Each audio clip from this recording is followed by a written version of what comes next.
हामी सबैलाई शान्ति चाहिएको छ। शान्तिको लागि नै हामी रात दिन दौडादौड भागदौड गरेका छौँ।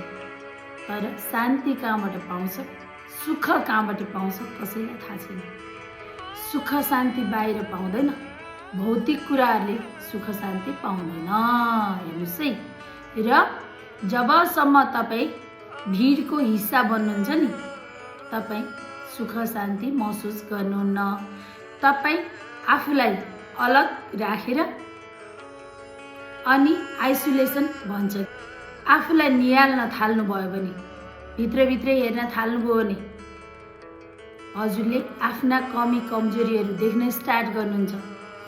ती कमी कमजोरीहरूलाई हजुरले औल्याउँदै यहाँ मेरा कमी कमजोरी रहेछन्, यो मैले चेन्ज गर्नुपर्छ भनेर हजुरले चेन्ज गर्न स्टार्ट गर्न थाल्नुभयो भने र कर्म राम्रो गर्न थाल्नुभयो भने, रिग्रेटलाई छोडिदिनु भयो भने, पास्टमा यो भयो, अस्ति यसले यस्तो गर्यो, यो भयो, त्यहाँ त्यो भयो, छोडिदिनुहोस्।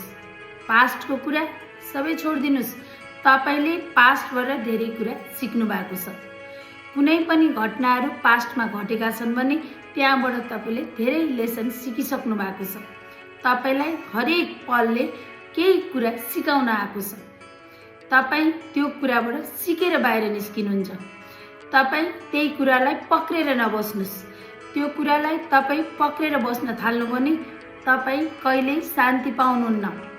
शान्तिको लागि तपाईँ चाहनुहुन्छ मलाई शान्ति होस्, सुख होस् भन्नुहुन्छ भने तपाईँ बाहिरी दुनियाँ होइन कि भित्री दुनियाँतिर जानुहोस्।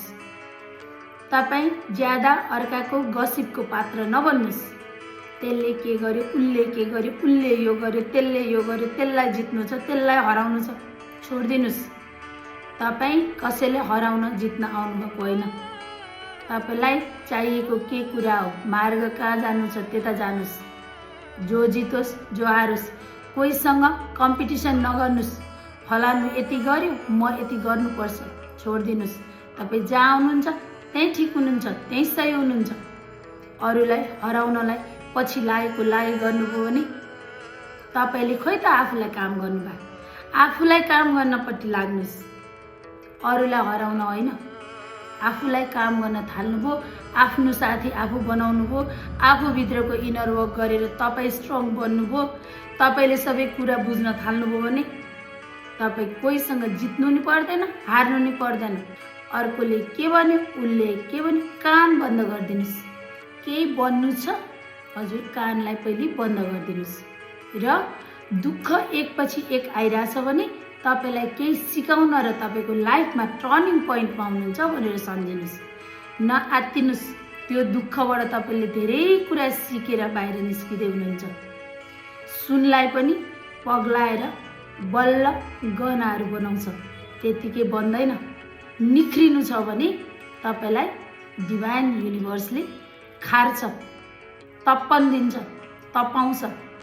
एक्सेप्ट गर्नुहोस् र अरूको साथ ज्यादा नखोज्नुहोस्। अरूको ज्यादा साथ खोज्न थाल्नुभयो भने तपाईँ एक दिन हार्नुहुन्छ र शान्ति त कहाँ हो, तपाईँ अशान्तिपट्टि लाग्नुहुन्छ। र हजुर शान्ति चाहनुहुन्छ भने आफैमा सम्पूर्ण महसुस गर्नुहोस्। तपाईँले भित्रको सबै क्वालिटीहरूलाई चाहिँ निखार्नुहोस्। यो गर्नलाई हजुर एक्लै बस्नुहोस्, ज्यादा भिडको हिस्सा नबन्नुहोस्। समयअनुसार चेन्ज हुन पनि सिक्नुहोस्।